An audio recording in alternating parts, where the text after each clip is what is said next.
I have many fond memories of my dad. I remember one particular one that came to mind this morning was we were out fishing, and my dad used to love to go fishing, and we did a lot of it when I was younger. Every Saturday we would go out to Turkey Point and go fishing. And I remember one time we were on holidays. I believe we were up in North Bay at the time, right on Lake Nipissing. My dad caught this big pike and brought it into the boat, and the thing was flipping and flapping all over, and he grabbed it around the back of its neck, but his thumb slipped up into the gills, and I'm not sure what's in there. I think it's teeth that they're in the gills of a pike. At any rate, as he's holding this thing, I can't see his thumb because it's up inside the gills. All I see is blood pouring up his arm, and I'm there, "Oh, he bit your thumb off." And he's, "Hey, he didn't bite my thumb off. It's all right." And he wrestled him down. But just different things that we remember. One of my earliest memories, I don't know why this is. Like I do know my very earliest memory. There was a duck taking these dinky toys away while I was working with them. But I think my second earliest memory that I have, and this is going to sound dumb to you, but it was my dad putting his foot up on the lawnmower with a blue running shoe and tying it up. I don't know why I can remember that, but it's just one of those strange things, that comes to mind. There was a little boy and his father were driving down a country road on a beautiful spring afternoon, and the windows were down in the car, and they were driving through this nice little road, and this bumblebee came in through the window. And the little boy is deathly allergic to bee stings, all right? And some people, you get one sting and you've got to get that EpiPen in them right away. And I guess that's where this boy was at. And he was in a panic that this bumblebee was in there. So his father reached out and he grabbed the bee. And he held on to the bee for a minute, and then he let the bee go.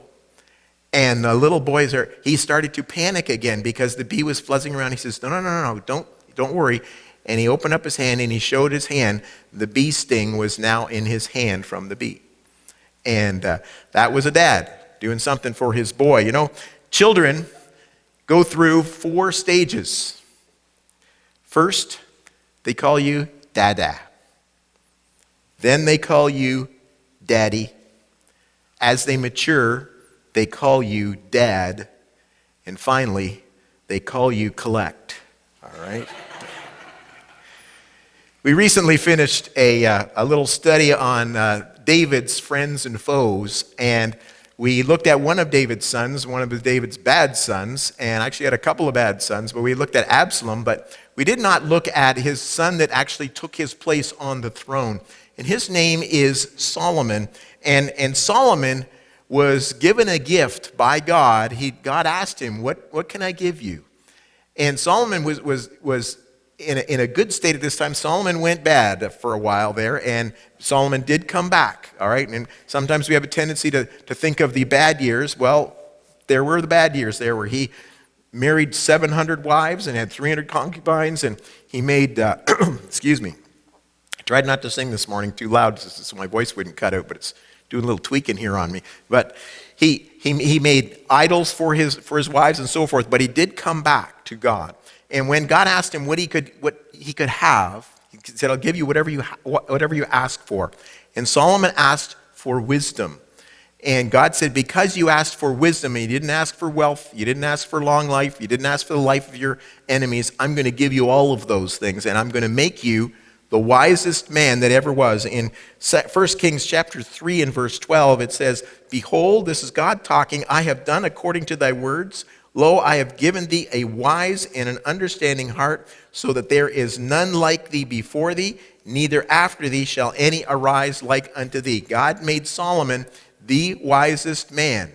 Although he didn't use that wisdom all the time, but God made him the wisest man. And God used Solomon to write for us the book of Proverbs, the book of Song of Solomon, and most people also believe that he wrote the book of Ecclesiastes. And there's much in there in these 3 books of wisdom. But Proverbs is a wonderful book to read. You can just sit down and read one verse, all right?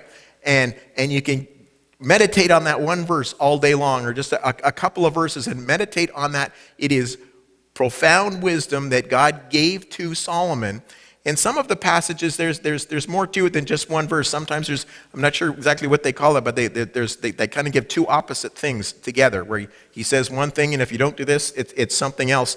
But we're going to look at a couple passages this morning. I want you to take your Bibles and come with me to Proverbs chapter number 5 to begin with, or 15 rather. Proverbs chapter 15. Proverbs chapter 15, verse number 5, it says this: "A fool despiseth his father's instructions, but he that regardeth reproof is prudent." A fool despiseth his father's instructions. There's many sections especially in Proverbs where God has inspired Solomon to talk about the fool. We also know the verses, "The fool has said in his heart, there is no God." If you think there's no God, I don't care how smart you think you are, God says you're a fool, because he is very real. He has created everything that we see, everything that we can't see, and he did it simply by speaking it into existence, because that's who God is. But here he says that a fool despises his father's instruction. All right? Our society breeds fools. It does. We're conditioned to think, and that's what our society does. We're conditioned to think that youth is such a great thing. Now, when we get older and things stop working, or they get a little rusty and they creak when you're moving and stuff, we kind of think, well, it kind of would be nice to have some of that youth back, all right? But youth is not all that's there. There's all the makeup companies and all the Botox and all the surgeries, to try to maintain that youth. And youth is actually idolized in our society. And the aged are quite frequently just tossed aside because they're old, they're done. There's a commercial on TV and it lists several of these things. It says these old people call them the forgetful geezer, the hopeless technophobe, over the hill, out to pasture, past your prime. All of these, the different phrases that people use for older people, because you know what? They're not worth anything anymore. How wrong society is. How wrong it is. God says, you know what? You need to listen to the instruction of your father. Yeah, he's older. And yeah, we might not pick up, we got a phone, and I know some older people, they look at this phone and say, all I need is a flip phone. I don't want a smartphone, all right? All I want to do is just dial people and talk to them. I don't want to text. I don't want any of that kind. Maybe we can't pick up on all the technology and stuff, but you know what? There's something about experience that God values and tells us that we need to value that experience. He says, you need to listen to your father. The respect for elders, for older people is lost. I remember when I was working at the fire department, and come fire safety week, we would have some schools that would come through, and they'd bring some little kids in, these little kindergarten kids and grade 1 kids, and we would show them the trucks, and they were like 5 years old or 6 years old, and some of them would be crying and so forth, and I remember the lady who was one of our fire inspectors at the time, she's introducing us, and she's saying, "This is firefighter Steve," and I says, "No, this is firefighter Taylor. I don't want a 5-year-old kid calling me Steve." All right? It's just we need to. I come from a time where you respect those elders. All right, you respect older people, and you call them Mr. So-and-so and Miss So-and-so or whatever. We used to have this dear lady in the church. Her name was Miss Harrison. How many remember Minta? Lovely lady. All right, and I knew her from the time I was little, and I got to be like in my 30s, and she says, "Listen, you can call me Minta." And I said, "No, I can't. You've been Miss Harrison for the last 25 years. I can't call you Minta. I'm sorry, So I think it even hurt for me to say I can't call you Minta. That part even hurt to say that. But to have that respect for others, it's lost in our society. It is. It's lost to where they are. They're the old geezer or something like that. And God says no, all right, to that. And come with me, if you will, in your Bibles. Our main text is here in Proverbs chapter 4. Proverbs chapter 4. And this, I have a little title in my Bible above it, basically a little title of this passage, and it says, "The command to obtain wisdom." It says, verse number 1, it says, "Hear, ye children, the instruction of a father, and attend to know understanding. Listen to your father, for I give you good doctrine. Forsake ye not my law, for I was my father's son, tender and only beloved in the sight of my mother. And he taught me also and said unto me, Let thine heart retain my words, keep my commandments, and live. Keep my commandments and live. Listen to what I'm trying to pass on to you. You know, youth again is so idolized in our society that we think that it should be, we get rid of the old people and it should be the young people that are leading. Now, there's certain areas maybe where they can lead, but we lose that experience, that seeing what works and what doesn't work, and so forth, if we discard the experience of those people that have been there and done that, all right? And it is so very, very important. How can someone lead who has zero experience in that particular field, all right? It's so very important. Even as God gives instructions and qualities that a pastor should have in a church. In 1 Timothy, he makes this statement. He says, not a novice, lest being lifted up with pride, he fall into the condemnation of the devil. God says, no, you don't put a novice in that position. What that means is that is somebody that is young and inexperienced. It also means that someone who hasn't been saved very long, he can't be a pastor. He can come in and he can help out and he can learn, but there needs to be a period of time that person grows in the Lord and spends time with the Lord and understands some things. That's not my words. That's what God says, all right? He says if you're going to be in a church, you need to have someone who has got some experience, that is not a novice, because what will happen is Satan will get a hold of him. He'll fall into some kind of a trap, and God sets that up, and he has different standards for several different things, but it is so important to have that experience. And as we read that one verse there where it says, that a fool despises the instruction of his father. Who wants to be a fool? Nobody wants to be a fool. Nobody wants to hang around with a fool. And God has a built-in system that he has for us to avoid being a fool. And that system is a father. Hear ye, children, the instruction of a father. Now you might say, wait a minute. My father wasn't a good father. My father wasn't even a godly man. My father wasn't a wise man. Does that mean that God says, don't worry about it then? No. It's not what God says. There's a little boy, and he said to his father one day, he says, Dad, did Grandpa make you go to church when you were my age? And the father says, he sure did. We went every Sunday. And the boy turns to him with a sad face and says, well, I bet it won't do me any good either. We look at and we may condemn some things that our dad has done. Here's the thing. They're not perfect. How many fathers were perfect in the Bible? Other than God the Father, none. But he still says, you need to listen to your father. You need to honor your father. That in Ephesians chapter 6 and verse 2, it says, honor thy father and mother, which is the first commandment with promise. Does it say you have to honor a godly father or a godly mother? Does God put a proviso on that? No, he does not.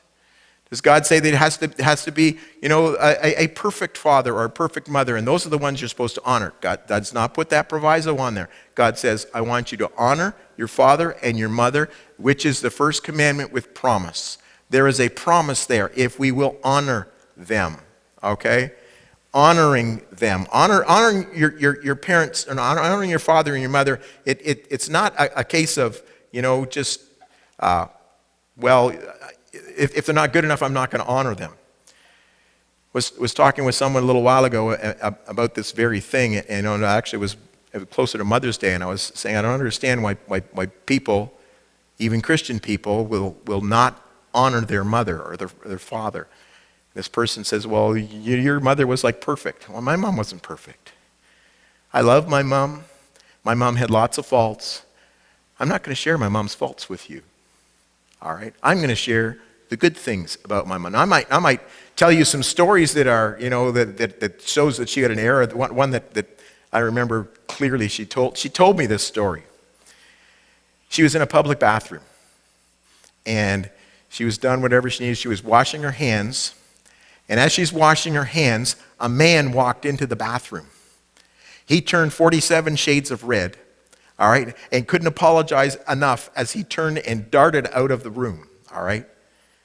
5 seconds later, he opened the door and he came charging back in and said, "You're in the wrong bathroom, lady."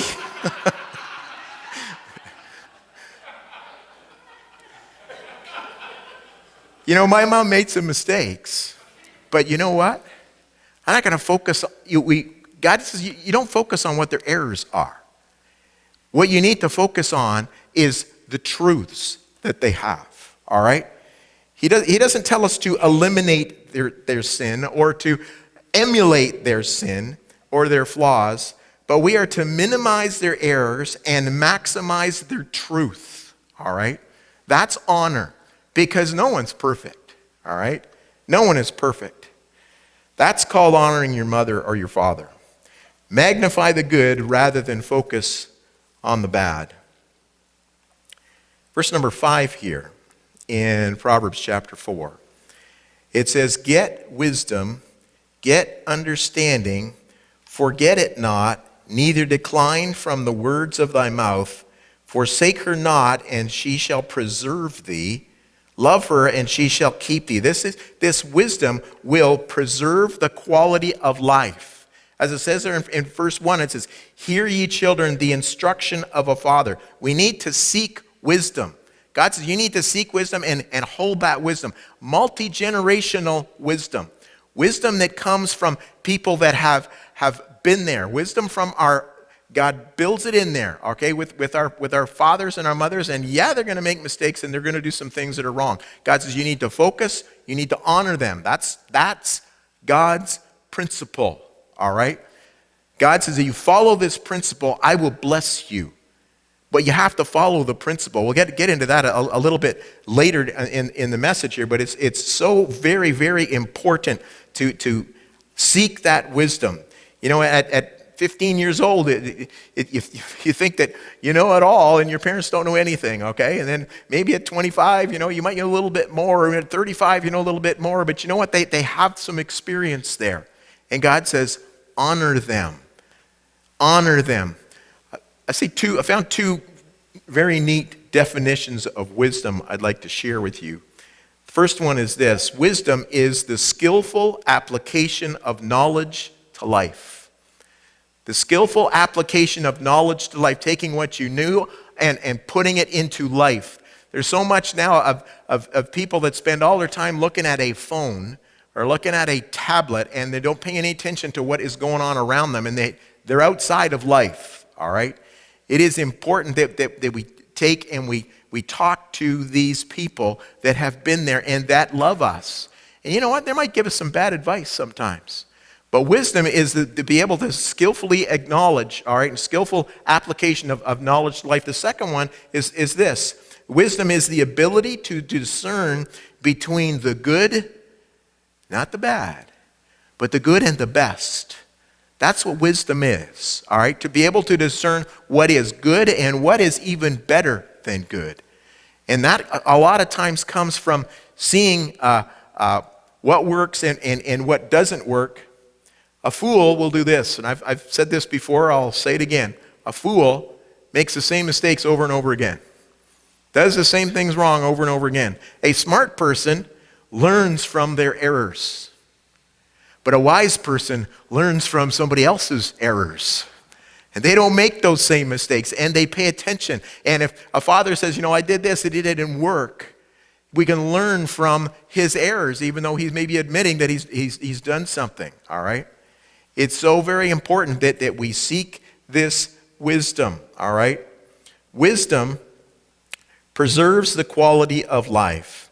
Wisdom also promotes success, all right? Verse number 7. Solomon says, under the inspiration of God, wisdom is the principal thing. Therefore get wisdom, and with all thy getting, get understanding. This isn't education, all right? This isn't necessarily going and getting every degree that you can get. That's knowledge. That's head knowledge. But that's not wisdom. Wisdom is to be able to practically put that into life, all right? And he says that we need to seek that. It is the principal thing. Therefore get wisdom. With all thy getting, get understanding. Exalt her, and she shall promote thee. She shall bring thee to honor when thou dost embrace her. Bring thee to honor when you embrace her. That respect and honor is something that is earned. It is not something that is just granted. Respect is something that has to be lived, and someone sees what that is, and they have that honor that is there. And that wisdom to be able to make those choices, to make that skillful application of knowledge to life. There's someone this week that shared a situation that happened to them, a bad situation, but before they reacted, they stopped and they thought, "What I need to react in a way that is pleasing to God." I heard this other, and I wish I could take credit for this because it's kind of profound, but I cheated and I got this off of somebody else, so I want to share this with you. Don't endanger someone's eternal soul because you got your feelings hurt. And how we react and what we do when something bad happens to us and we feel we have all the right to do whatever we're going to do. And yet when wisdom kicks in and says, wait a minute, what's more important here? What's more important here? Me getting a little vengeance? Me venting and saying what is rightfully mine? Or this person's eternal soul? We think about that. This isn't just, well, they hurt my feelings, so they should be punished. Okay, well, let's punish them for 5 minutes. But for a day, for a week, for a month, for eternity in hell, is anything that someone has done to us deserving of that? We need to think about that. We need and to be able to stop in that moment of when something goes wrong and make the right choice, that requires wisdom. That requires the ability to choose between what is good, what is acceptable, or what is best for God. All right? So very, very important. She shall bring thee honor, it says there in verse number 8. Exalt her, and she shall promote thee. She shall bring thee honor when thou dost embrace thee. That respect that is there, that wisdom is there. When we use God's wisdom that he can impart to us that is passed down. Can't help but think of the people before the flood and how much knowledge that they managed to acquire because they didn't have to pass it on because God let them live so long. And they didn't use it wisely. They took their knowledge and they did all kinds of evil things with that knowledge. But think how smart those people were. But if we would pass on it and do it in a godly sense, understand that what we're passing on to one another to help one another live godly lives, that's how we build one another up. That's what edifying the church is, to build one another up. Not only from we need to do it as God says here, to honor our fathers and not despise the instruction of our fathers, regardless of what they are. Okay, well, I'll get to that in a minute here. But it is so very important that we can pass on that wisdom of what we've learned and not just throw it away. Not just throw it away. Wisdom is a practical thing. It's not a philosophical thing. It's not something that we should necessarily, well, there's words that are there, but it's not just something that we talk about. It's something that we do.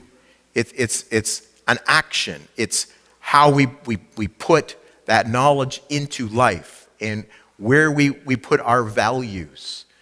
What is the value of a soul? What is the value of a soul? We might not think, that there's just somebody just walking down the street and we really don't pay attention to them, we don't know them. Somebody loves that person, or at least did at one time. What's the value to that soul? How we react and so forth, that comes from a life with God. That comes from seeing that example from somebody else. That comes from being passed on down and listening to that instruction and not thinking, well, that's the way they used to do it. We don't do things that way anymore. Probably not in a lot of cases, and it's bad news, all right? But we need to pass on that instruction. It says, children, hear ye children, the instruction of a father, and attend to know understanding. Wisdom preserves a quality of life. Wisdom promotes success, and wisdom points in the right direction. Look at verse number 10. It says, hear, O my son, and receive my sayings, and the years of thy life shall be many. I have taught thee in the way of wisdom. I have led thee in right paths. When thou goest, thy steps shall not be straitened. When thou runnest, thou shalt not stumble. Now that word straighten, we might think is, okay, that's making it right. This word straighten does not mean making it right. This word straighten means it's squeezed into something, all right?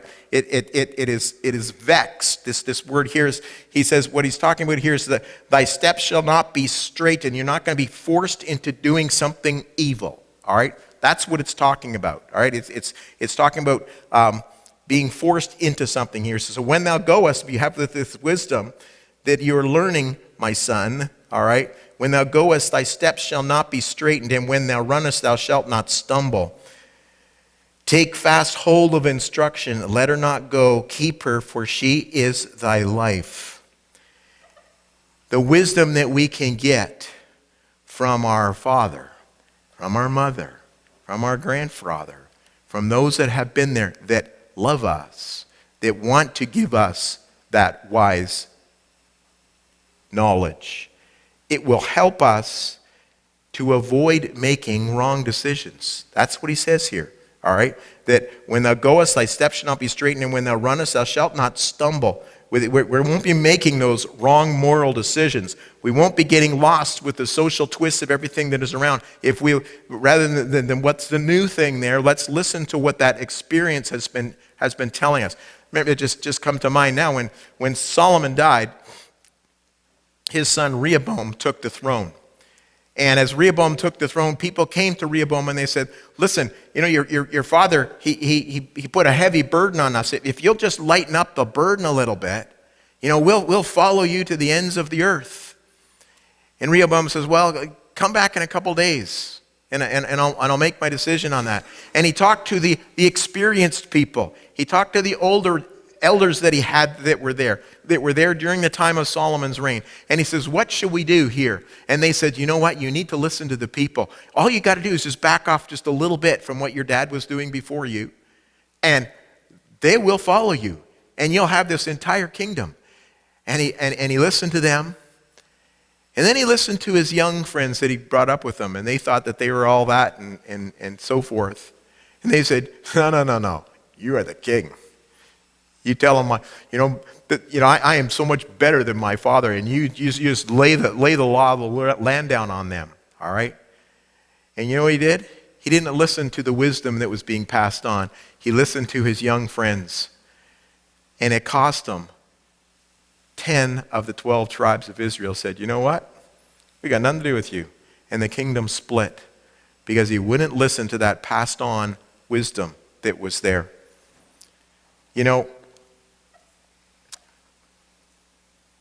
wisdom promises a smoother path. When thou goest, verse 12, thy steps shall not be straitened, and when thou runnest, thou shalt not stumble. If we'll do things in the wise way, in God's way, it may not seem like the right thing to do, but when it's God's way, it works because it's godly principles, all right? It's following God's principles are so vitally important.